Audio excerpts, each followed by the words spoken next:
Una app contenitore che con il tempo arrivi ad accogliere altre applicazioni già esistenti a livello locale per tutto quanto riguarda il Veneto. Sostanzialmente una super app chiamata Vivi Veneto, costata alla Regione 150.000 euro e 8 mesi di lavorazione per una base da implementare nel tempo.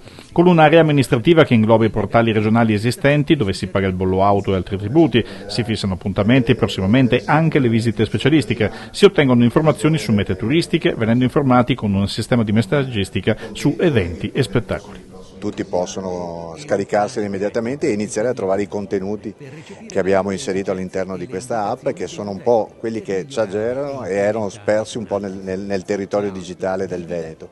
All'interno di un'unica super app c'è la possibilità di utilizzarla un giorno per la sanità, ma ad esempio un giorno per vedere cosa c'è di bello da visitare nel Veneto o in futuro pagare il bollo piuttosto che alcuni servizi della Regione.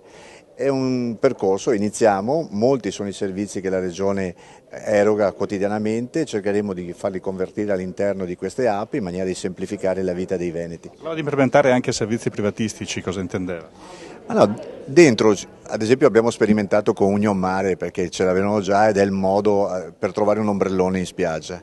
Naturalmente per inserirlo all'interno di un'app regionale, che è un'istituzione, deve avere delle certezze, quindi dobbiamo verificare che questi servizi siano effettivamente fatti bene, garantiti e che diano la possibilità al cittadino di avere quei servizi che spera di avere, ma soprattutto in futuro nel trasporto pubblico locale.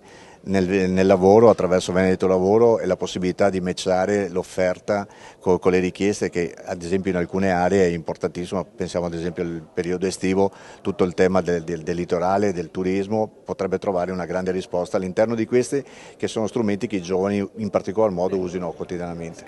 In 8 mesi l'avete fatta, in quanto tempo potrebbe essere realmente a regime?